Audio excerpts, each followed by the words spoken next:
Good morning, Gomes graduates, and happy Monday. I know it's really rainy and gross out, but that's okay. We're going to just make the best of it. Okay. I hope that you all had a really relaxing, enjoyable weekend. Like I said, I know it rained, but hopefully you had the opportunity to do something different and something fun. So this week we're going to continue to work on the packet. We're going to be working on lesson 7 today. Okay. So lesson 7 covers pages 42 to 47, and it is an informational reading. So it is all about the Great Depression. Okay, so all of this is an informational text. It is something real that happened in history a little less than 100 years ago. It started about 100 years ago, and it lasted for about 15 years.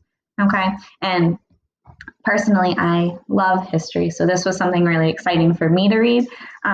One way or another, if you like history, if you don't, it's still something that's really interesting that did happen to America. So as you read, just keep thinking, okay, why did this happen? What were the causes? And what was the effect of it? Okay. Yeah, so we're just going to go through the article super quick, and then there's a couple questions that are follow, okay? So I'm going to get rid of my camera, and we will get going. All right, so it begins, there we go. It begins with the title, What was the Great Depression? Okay, and the Great Depression, like I said, is an event that happened in America about 100 years ago. So it says it was in the early 1920s.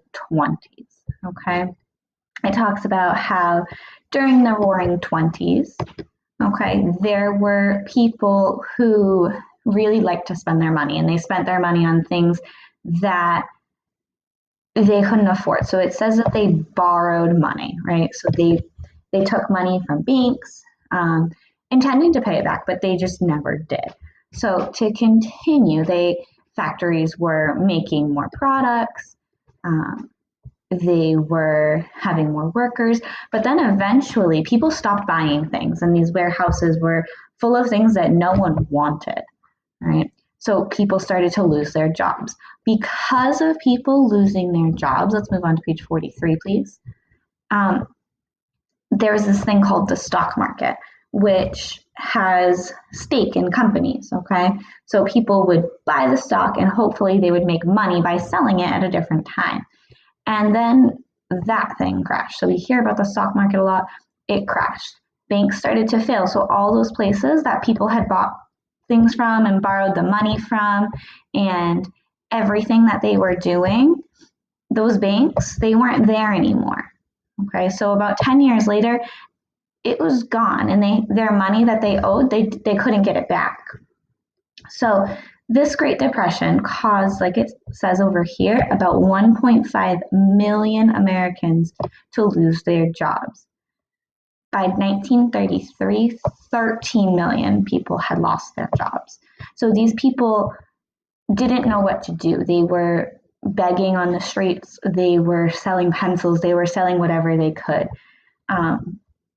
They lost their houses. They lost pretty much everything because of this. There were people who created just towns out of cardboard and loose wood, and that's where they would live. They didn't have homes, a lot of these people.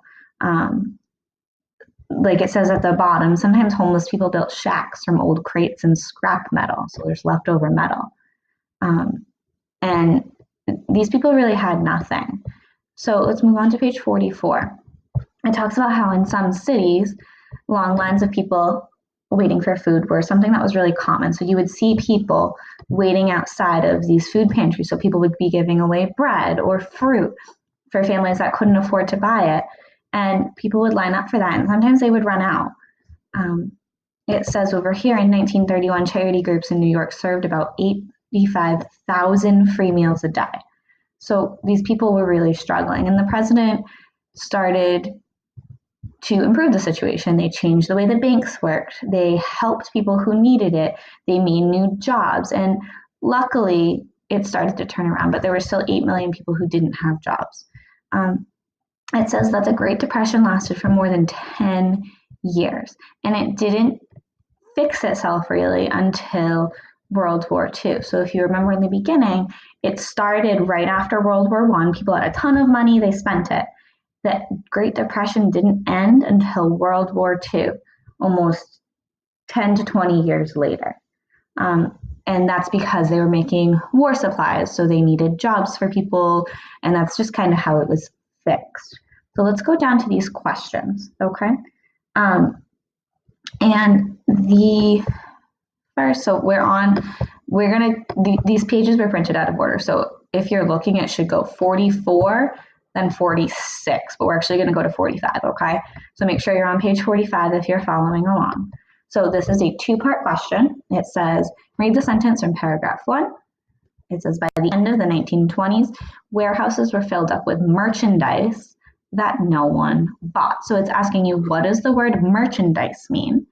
All right, and then after that, it says, which detail best supports your answer? So thinking of the word merchandise, think about what would warehouses be filled up with that no one will buy? Okay, so remember, your answer to part B needs to support your answer to part A. Let's look at number 2. It says the author uses a word that means a time of intense difficulty, trouble, or danger. Underline the word in the paragraph below that best represents the idea. So you need to read this paragraph, and then you need to underline a word that means a time of intense difficulty, trouble, or danger. So maybe a good way to approach this would be thinking of words, maybe circling them first that you know are words that show difficulty. And if you have more than one, then narrow it down from there. All right, let's go back to 46. So I have to scroll up, but you guys can just flip back to 46. It says this question has 2 parts. Oh, did I? Oh no, I did it right. Okay, sorry guys. So it says this question has 2 parts. It says first answer part A, then answer part B. So it says which is the best meaning of the phrase hard times? So similar to the one we just did, right? So thinking, okay, what are hard times? If you have to go back to paragraph 7, please do that. It's easier to figure out a word if it's in context, so if it's within a sentence. All right, and then again, these are giving you options. So it says these are different explanations of the phrase, okay? So you can, again, go back and look at maybe paragraph 1, 2, 5, and 6 and see how is this sentence related to the hard times that the people faced. Question 4, read the sentence from paragraph 1. So it says, to meet demand, factories rushed to make even more products. So which entry best defines demand? So what does the word demand mean? So to meet the demand, factories rushed to make even more products. What is demand? All right, let's go to page 47, please. Okay, so it's a short response, so we're going to create a paragraph. So it says paragraph 6 of the passage states that by 1937, the unemployment rate had fallen to about 14%.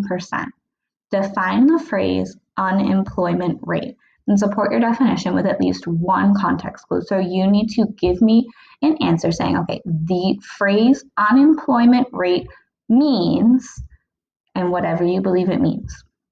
And then you need to support it. So you could say something like, I know this because in the text it states, and then tell me what in the text shows you what this word unemployment rate means. And then just at the bottom, you're going to just answer this question, right? You figured out the meanings of several challenging words and phrases.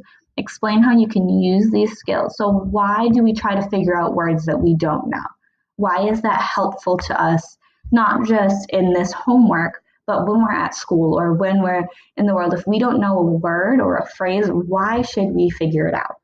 Okay. All right, so I'm going to turn my camera back on super quick. Okay. So keep working on this. I know a lot of you are doing a really, really nice job. Please reach out to your teachers. Comment in the comments. If you have any questions, we are here to help you.